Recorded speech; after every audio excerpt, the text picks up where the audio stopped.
Bonjour mes chers, aujourd'hui c'est jeudi 11 juin 2020, on va voir une nouvelle leçon d'orthographe.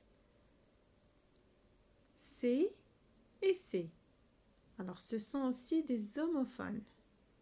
On les prononce de la même manière mais on ne les écrive pas de la même manière.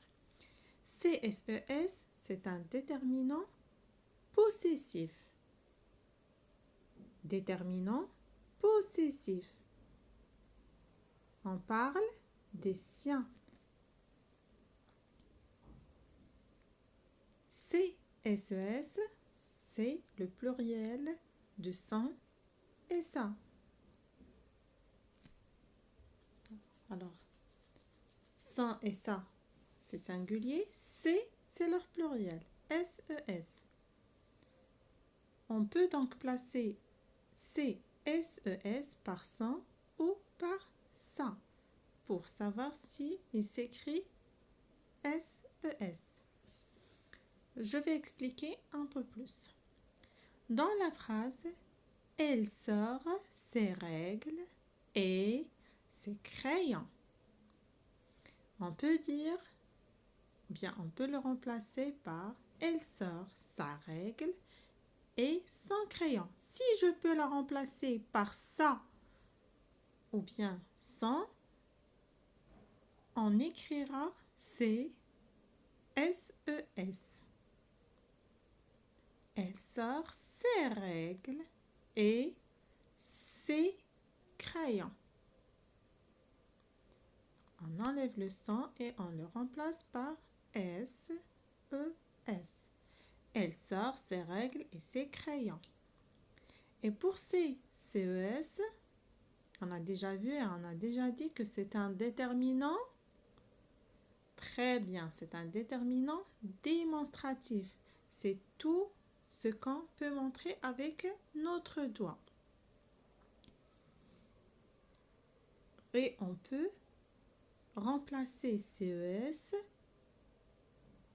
par ce, cette féminin, cette masculin. Alors C, c'est le pluriel de ce, cette et cette. Et regardez cette phrase. Ces garçons sont très sportifs. On peut montrer les garçons avec le doigt. Ces garçons sont très sportifs.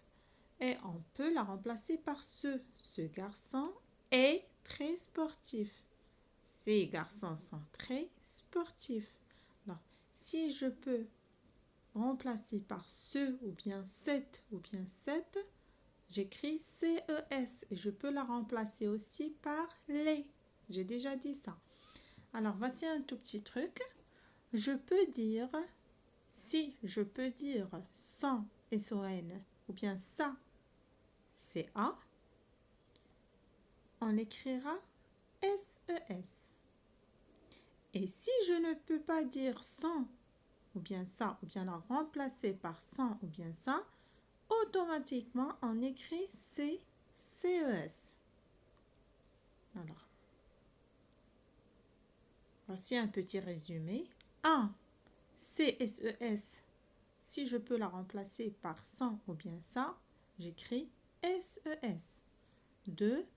Si je peux écrire ce, cette CET ou bien cette CE de TE, on va écrire CES. Enfin, il ne faut pas oublier CES ou bien CES, tous les deux sont au pluriel. Et donc, le nom qui est derrière finira par un S ou bien un X. Voilà.